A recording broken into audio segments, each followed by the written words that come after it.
yesterday when the list came, in total 22,217 bonds were issued. But the details on the website is only those of 18,871 bonds.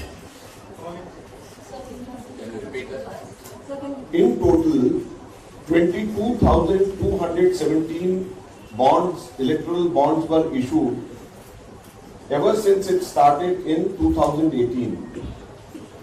But the details on the website pertains to only 18,871 bonds.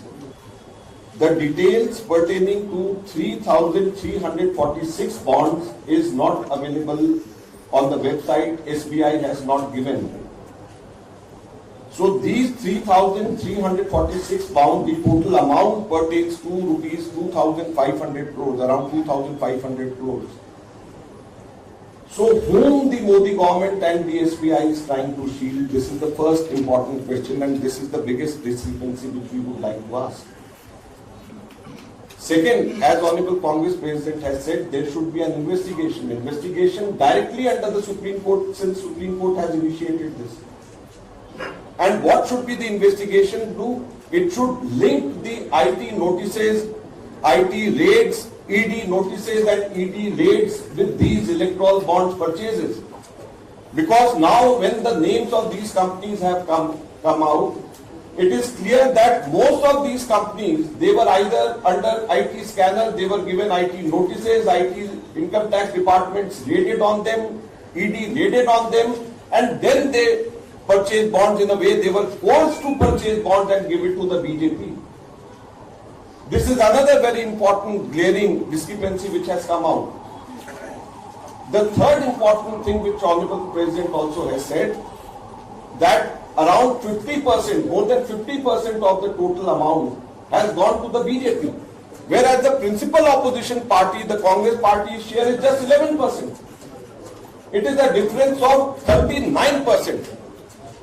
If you look at the difference of votes between the Congress and BJP in the last election, it was just 17%. So it is more than double the vote difference between the Congress and BJP that the BJP has got its share. So this is something which is surprising and which clearly proves that coercion, IT, income tax and ED was used to get more bonds for the BJP, for the ruling party. And that is why our demands are, number one, investigation into these things should be done directly under the Supreme Court. And secondly, importantly, the BJP's account should be immediately frozen. The Supreme Court itself has said that this electoral bond scheme is unconstitutional. When this electoral bond scheme is unconstitutional, then how should BJP, the ruling party, be allowed to use this money for election purposes?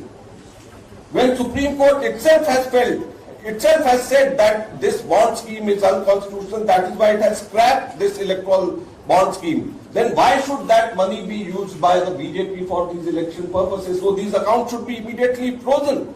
That is the second thing Honorable Congress President and the Congress Party is demanding. नमस्कार, मैं हूं मानक गुप्ता। अगर आपको हमारा ये video पसंद आया हो तो इसे लाइक और शेयर जरूर करें, और हां, हमें सब्सक्राइब और फॉलो करना ना भूलें ताकि आप देश और दुनिया की कोई खबर मिस ना करें। तो जुड़े रहिए हमारे साथ और देखते रहिए News 24।